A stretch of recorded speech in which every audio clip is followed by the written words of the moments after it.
All right, ladies and gentlemen, the rookie of the year and the fourth man of the year, the Big Three in 2024, went undrafted. The ABC crew debates and give our honest thoughts on this. Let's get straight to it.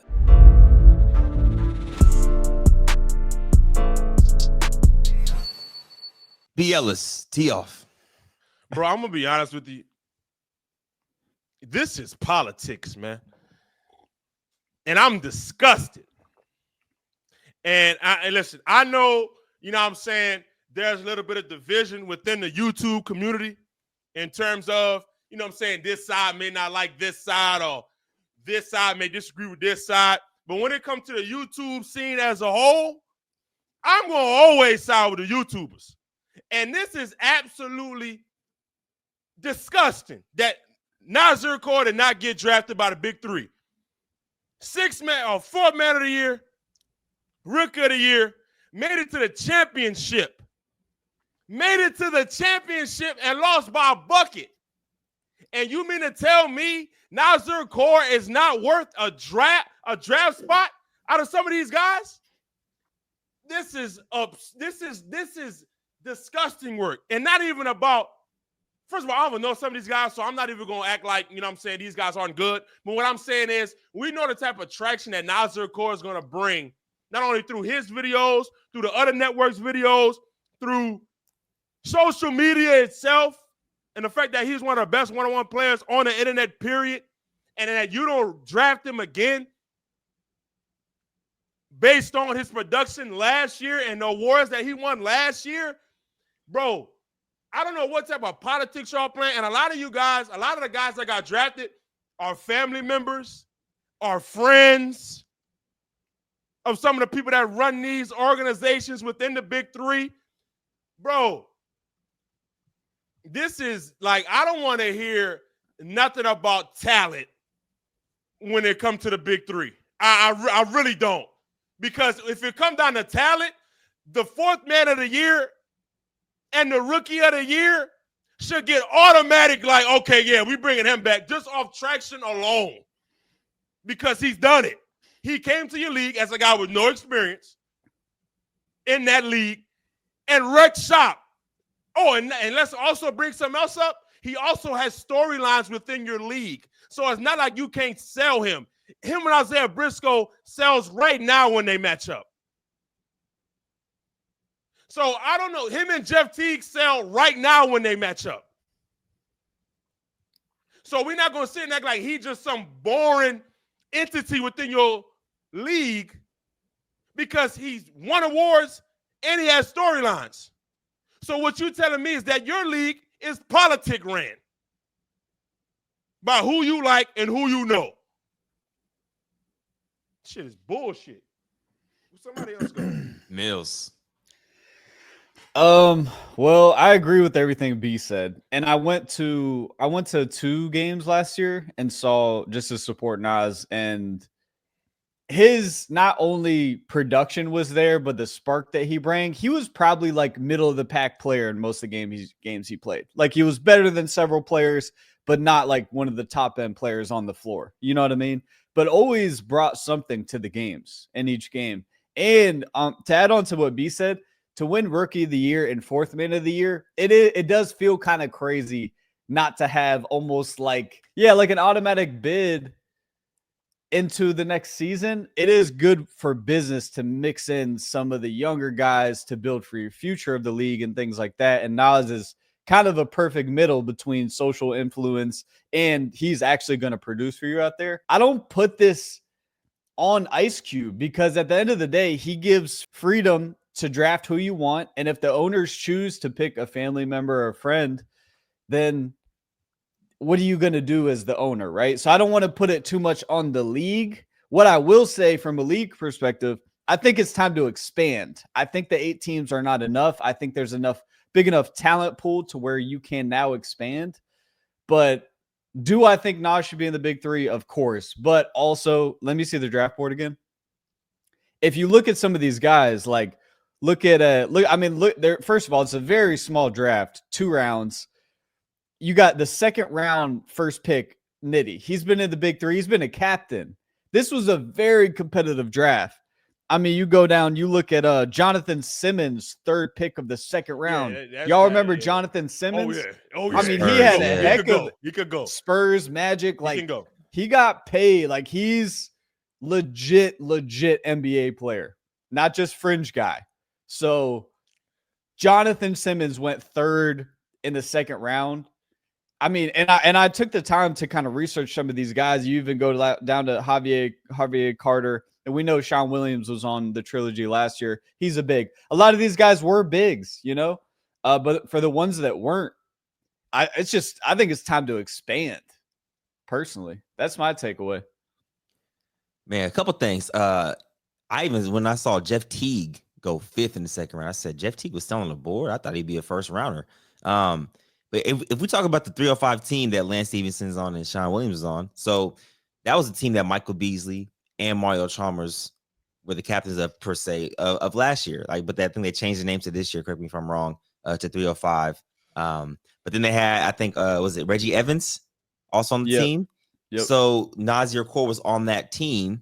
But Lance Stevenson low-key took that spot because if you look at Sean Williams, he's 6'10". And I think this is because Dwight Howard has entered the big 3. You have to have a 6'10", 6'11", 6'9" guy to clang and bang down low pause with Dwight Howard. So I think that's where the picks went. But more importantly, I think Nas's spot went straight to Lance Stevenson if we're looking at the roster construction. And that's kind of, I feel like it sucks because, like you guys were saying, as the CEO or the owner of a brand, of a business, if I have a rookie of the year, 4th man of the year, and I don't automatically say he's going to be on one of the 8 teams regardless, what am I? I'm doing a disservice to my product because obviously he was that good a year before. What will make him not as successful in this upcoming season? I don't get it because you got to think Big 8's 8 teams, 5 players per team. It's about 40 guys. I think like what Millie was saying, it's time to expand, man, and time to either add 2 more teams or figure out something we can get more players on the team. Yeah. And also, this was the year for him to build off of that rookie of the year or 4th man of the year. You know what I'm saying? So you kind of kill his momentum. On the flip side, I can totally see him getting a call throughout the season to go play. Somebody might get hurt. They might make some roster changes somewhere. And I do think he's one of the first guys that guys will point at. So I do think we're going to see him in the big 3 this season. I just think the draft was so competitive. I wasn't really surprised. I was even rooting for a ISO Tay to get drafted. It's like, I just don't see it with the names that are on the board and the guys. Like I said, you got Jonathan Simmons as one of the last picks of the draft. I mean, this is a super competitive draft. So, but I just wish I hope Nas gets a chance to build upon what he built last year and the kind of season he had last year. So I'm just hoping that he gets a call. I would like to. What I'm going to do is I want to look at some of these guys' numbers and look them up and compare them to Nas in terms of efficiency and obviously counting stats and things of that nature. But my whole angle is 4th man of the year and rookie of the year. He doubled up.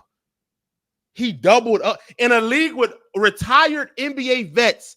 He doubled up like the 4th man of the year award for Nas as a rookie. So I come into your league. Not knowing how he didn't even know the rules. And then he came in and won 4th man. So it's like, take the award away. Exactly. Go ahead, B. Go ahead.